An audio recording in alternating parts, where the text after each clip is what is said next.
Thank you very much. Next up, we have Mr. Orosco. Can you? I had raised my hand because I have a comment. Sure. Or point of privilege, whatever you may call it. Sure, Dr. Merino, we'll have a chance to do that after public comments. Well, no, this has to do with public comments.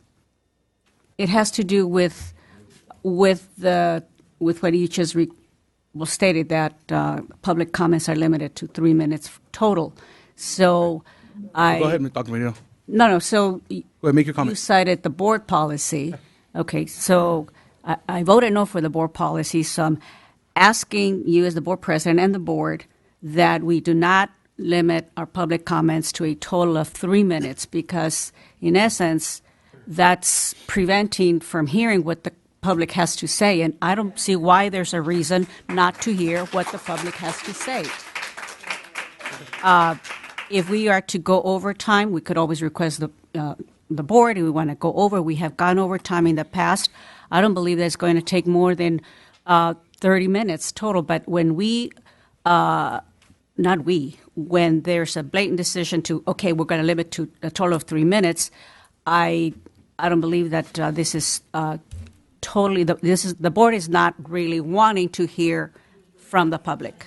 So I'm asking that you allow, that the board, not you, that the board allows 3, as we have in the past, 3 minutes per item. I don't see why we have to change it now. Great. So, Dr. Merino, you brought up that point during the discussion of the board rules.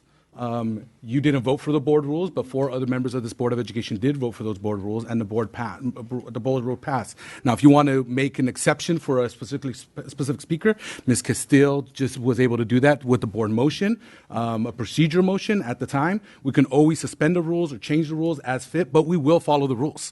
That is important. Following rules is important. Following processes and protocols are important. I understand also, Dr. Merino, that you did not vote in favor of the board rules, norms, and protocols. So, and you have not been following the board rules, norms, and protocols. Nope. The other 4 members, excuse me.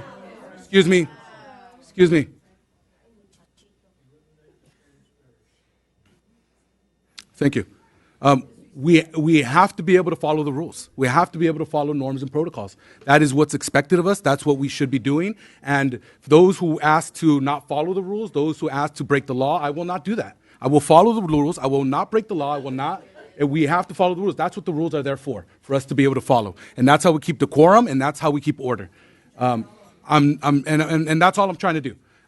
When I'm not board president, when somebody else is board president, they then will be in charge of keeping orderly meetings and making sure rules are followed. Excuse me, members of the public, with all due respect, I've been very lenient, but if you continue making comments while other people are speaking, I am going to ask you to leave. Okay? I am going to ask you to leave. I have no problem with you being here, being witness to it. I have no problem with you speaking, saying your piece. That is part of the rules. That is part of what we're doing. Please be mindful of our norms and protocols, and please be respectful to one another. I appreciate that. Is it the will of the board not to hear from the community? Dr. Merino. I'm speaking out. I'm saying no. I do want to hear from whoever came Point of here. order. I don't know if Ms. Castillo wants to hear them or not. But Point of order. Dr. Merino, you are out of order. Oh, yes, I am out out of order. I am. You are out of order, Ms. Dr. Merino. That's because I'm advocating on behalf of our community. move That's very We true. want Thank you very much, communication, Dr. we want Merino. I transparency. appreciate your comments, and we're moving on. Next up is Mickey Sethman.